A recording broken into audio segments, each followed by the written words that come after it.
Tulong! Tupi! Tupi, gising! Gising, gising, gising! Okay ka na?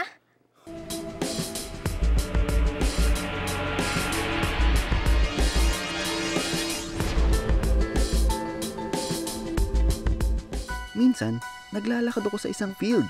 Lakad ako ng lakad, pero di naman ako umaalis sa nilalakaran ko. Nakasulubong ko si Eunice. May dalang payong. Tinignan niya ako mula ulo hanggang paa. Tinignan ko rin siya mula ulo hanggang paa. Tapos, naghiwalay na kami. Naglakad na naman ako. Nakasulubong ko ang sarili ko. May dala ding payong.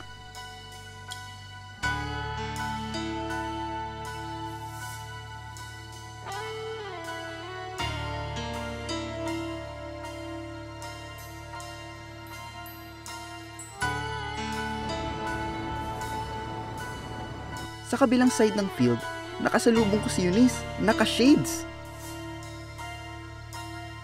Tapos nakasalubong ko ulit siya, kasama ang sarili ko, parehong naka-shades. Di naman nila ako pinansin, tinignan lang.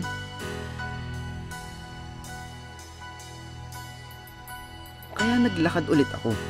Kaso, nakasalubong ko ulit si Eunice, naka-jacket. Then ako, naka-jacket din. Nagpunta ako sa gitna ng field. Kahit saan ako tumingin, nandun si Eunice at ako. Ang gulo-gulo! Buti na lang nagising ako. Nagising ulit at ulit at ulit. Weird ng panaginip, no? Bakit ba tayo nananaginip? Doon ako interesado. Dreams are the representations of wishes or fulfillment of wishes of a person. Ito daw ay visions and images of repressed wishes. May mga nagsasabing ang panaginip daw ay base sa mga wishes or longing ng tao na hindi niya naisa sa katuparan sa totoong buhay. May mga nagsasabi namang nananaginip daw tayo upang magnilay sa ating realidad. In short, tinuturuan daw tayo ng ating panaginip na mag-isip-isip ukol sa ating buhay upang malunasan ang mga tunay nating problema. Ayon naman sa mga modernong pag-aaral, ang mga panaginip daw ay bunga lamang ng random electrical brain impulses na kumukuha ng mga imahe mula sa naipong karanasan sa ating memorya at wala naman daw talagang kahulugan ng mga imaheng ito. Pero dahil sadyang nais ng ating utak na maunawaan ang ating mga karanasan, pinagtatagni-tagni nito ang mga imahe at bumubuo ng istorya. Kailan ba tayo nananaginip? Ang mga panaginip, nangyayari yan sa tinatawag natin na rapid eye movement sleep, no?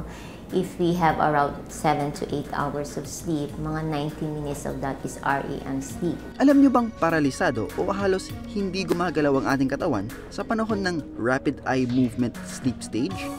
At dahil sa REM stage tayo nananaginip, ang pansamantalang paralysis daw ng ating katawan sa panahong ito ay maaaring isang likas na paraan upang siguraduhin hindi natin ikikilos ang ating napapanaginipan. Ito ang ilan sa mga interesting facts about dreams. Ang isang panaginip ay karaniwang tumatagal ng 5 to 20 minutes.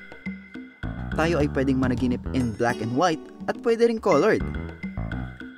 Maaaring hindi natin natatandaan ang lahat ng ating napapanaginipan, pero ayon sa mga pag-aaral, maraming beses tayong nananaginip sa isang tulugan.